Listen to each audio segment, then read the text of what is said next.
بسم اللہ الرحمن الرحیم۔ سورۃ الانفال، آیت نمبر 15، 16، 17 آج کا ہمارا سبق ہے۔ غزوہ بدر کا واقعہ بیان کیا جا رہا ہے اور اس کے ضمن میں جہاد کے جو اصول ہے، ضابطے ہیں، قوانین ہیں، ان کو بھی بیان کیا جا رہا ہے۔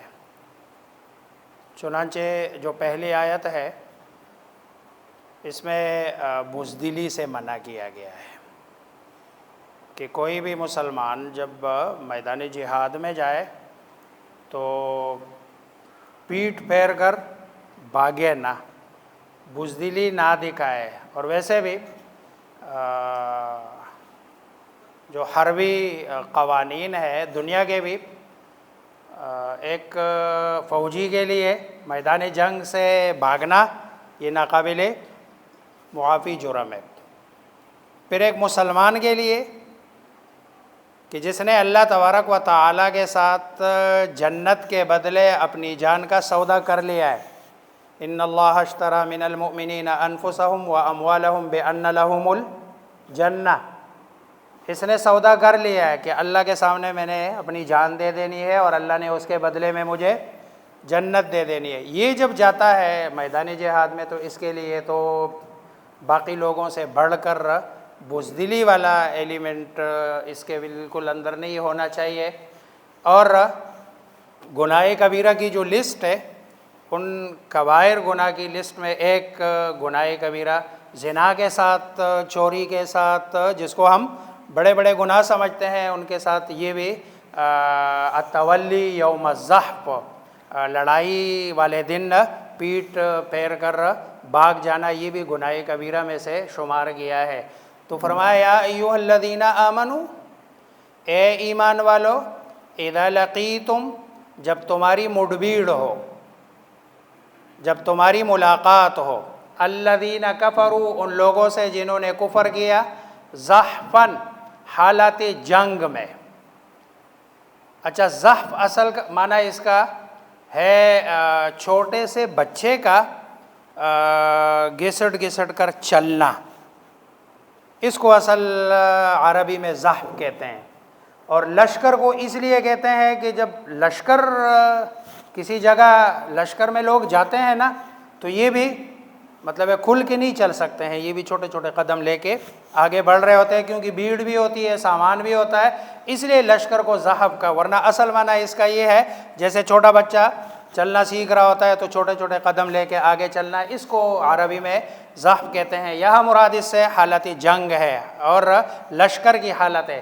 فَلَا تُوَلُّوهُمُ الْأَدْبَارَ، یہ ادبار، یہ دبر کی جمع ہے، آگے آ رہا ہے لفظ دبر، اس کی جمع ہے ادبار۔ تو تم سارے نہ پیرو اپنے، ہم الذین کفروا، ان کی طرف، الادبار، اپنی پشت، پیٹ نہ کرو، سینے پہ گولی کھا لو مر جاؤ لیکن نہ پیٹ نہ کرو۔ وَمَن یُوَلِّہِم، اور جو پیٹ پھیرے گا، ہم، ان کی طرف، یومئذ، اس دن، دبرہ، یہ یوَلِّہم کا مفعول ہے، دبرہ، اپنی پیٹ۔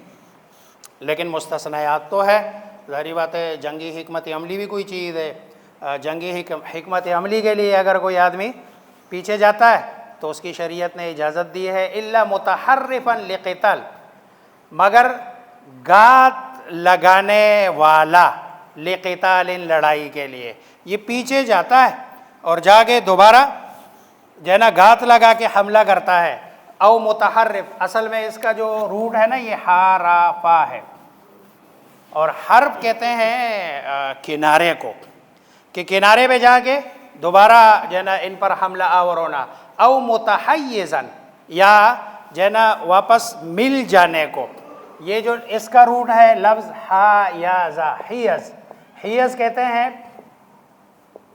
جمع ہونے کو، جمع کرنے کو، الا متحیزن، مگر واپس مل جانے کو، الی فئۃ، کوئی بندہ ہے لشکر سے آگے بڑھا اور بڑھ کے اس نے حملہ کیا، اب وہ بالکل اکیلا ہے، لشکر اس کا سارا پیچھے ہے، تو یہ واپس اپنے لشکر میں مڑ کے آنا۔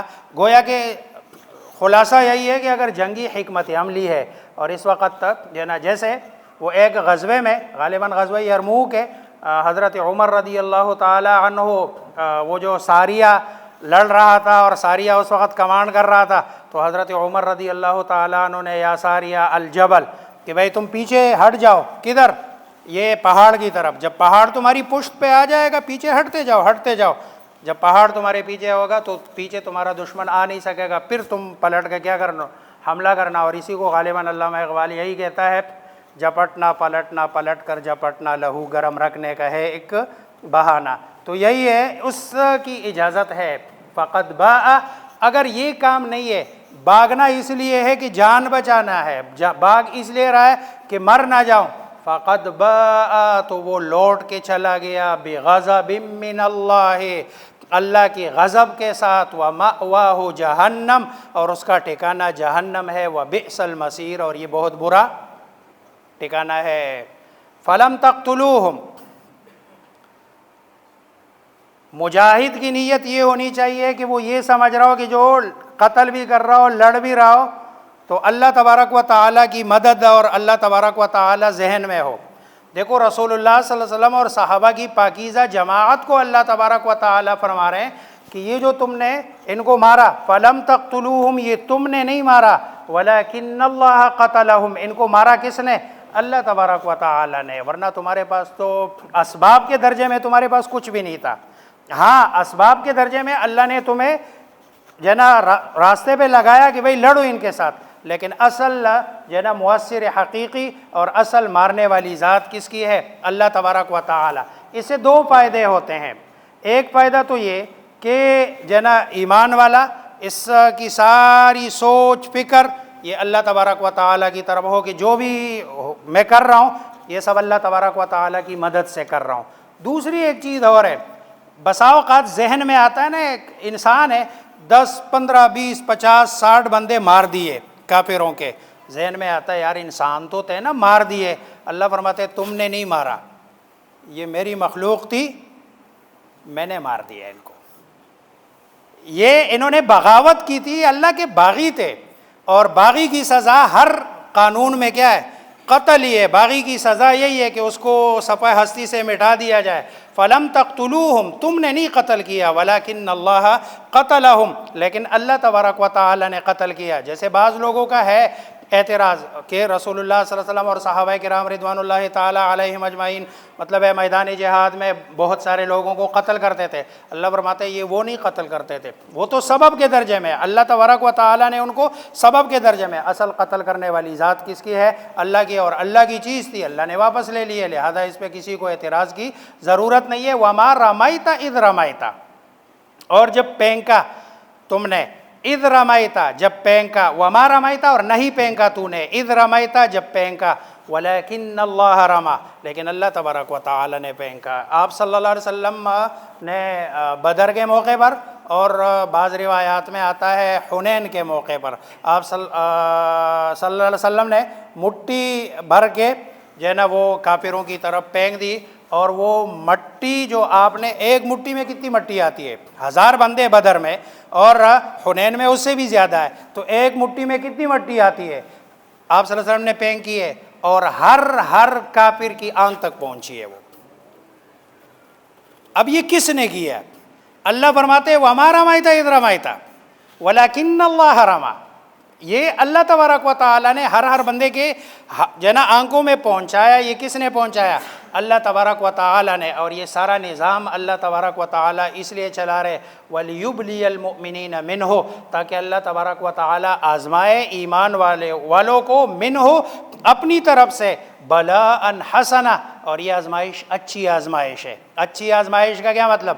کہ جو آزمائش بندے کے ایمانی جو درجات ہیں، مدارج ہے، اس کے ترقی کا باعث اور سبب بن جائے تو اس کو اچھی آزمائش۔ ظاہری بات ہے، آپ صحابہ بدر میں گئے، بدر کے بعد صحابہ بھی رضوان اللہ تعالی علیہم اجمعین نڈر ہو گئے، اس کے بعد پھر آپ صلی اللہ علیہ وسلم جہاں بھی ان کو ڈالا وہ چلتے گئے اور فتح کرتے گئے۔ بلاء حسنہ ان اللہ سمیع علیم، بے شک اللہ تبارک و تعالی خوب سننے والا اور جاننے والا ہے۔ یا ایھا الذین آمنوا، اے وہ لوگو جو ایمان لائے، اذا لقیتم الذین، جب تمہاری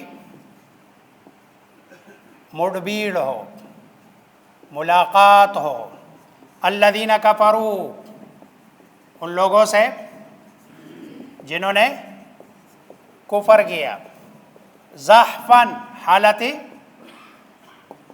جنگ میں، فلا تولوہم، پس نہ تم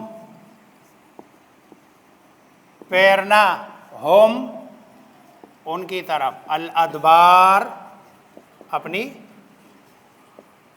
پیٹھ، ومن یولہم، اور جو پھیرے ان کی طرف، یومئذ، اس دن، یہ یوم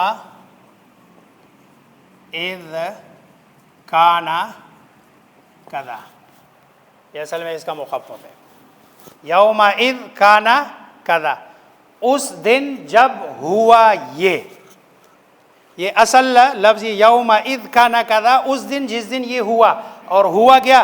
وہی لڑائی والے دن، جس دن لڑائی ہو رہی ہو اس وقت، دوبرہ، اپنی پشت، الا متحرفا، مگر متحرفا، اسی سے ایک لفظ آتا ہے کیا اردو میں استعمال ہوتا ہے، انحراف، یہ بھی اس کا روٹ بھی حارفا ہے، الا متحرفا لقتال، مگر گات لگانے والا، لقتال، لڑنے کے لیے، او متحیزا، یا ملنے والا، الی فئۃ، جماعت کی طرف، لشکر کی طرف، فقد باء، پس تحقیق، باء وہ لوٹ گیا، بغضب من اللہ، اللہ کی طرف سے غضب کے ساتھ، وَمَأْوَاهُ جہنم، اور ٹھکانہ اس کا جہنم ہے، وَبِئْسَ الْمَصِيرُ، اور بری ہے لوٹنے کی جگہ، فَلَمْ تَقْتُلُوهُمْ، پس نہیں تم نے قتل کیا، ہم یا مارا انہیں، ولیکن اللہ قتلہم، لیکن اللہ نے مارا انہیں، وما رمیت اذ رمیت، اور نہیں پھینکا آپ نے جب پھینکا آپ نے۔ اب دیکھو دونوں میں تضاد ہے نا، اللہ کہہ رہے وما رمیت، آپ نے نہیں پھینکا، اذ رمیت جب آپ نے پھینکا، ایک جگہ اللہ کہہ رہے آپ نے پھینکا، دوسری جگہ کہہ رہے آپ نے نہیں پھینکا، اس کا مطلب ہے کہ اسباب کے درجے میں پھینکا آپ نے، لیکن تاثیر ڈالی اس میں اللہ نے، وما رمیت اذ رمیت ولکن اللہ رما، لیکن اللہ نے، اب اللہ نے پھینکا، اللہ نے مٹی سے نہیں پھینکا، پھینکا تو رسول اللہ صلی اللہ علیہ وسلم نے، لیکن اللہ کے حکم سے، اور اللہ تبارک و تعالی نے اس میں تاثیر ڈالی ہے، اور پھینکنے والا کام جو اثر تھا، جو نتیجہ تھا، وہ مرتب ہوا، وَلِيُبْلِيَ الْمُؤْمِنِينَ، لے تاکہ یبلی آزمائے، کون؟ ہوا اللہ، المؤمنین ایمان والوں کو، من ہو، یہ ہو ضمیر اللہ کی طرف ہے تو اپنی طرف سے، بلاء حسنہ، آزمائش اچھی، ان اللہ سمیع، بے شک اللہ تبارک و تعالی خوب سننے والا ہے اور خوب جاننے والا ہے۔ اللہ مجھے آپ سب کو سمجھنے عمل کرنے کی توفیق عطا فرمائے۔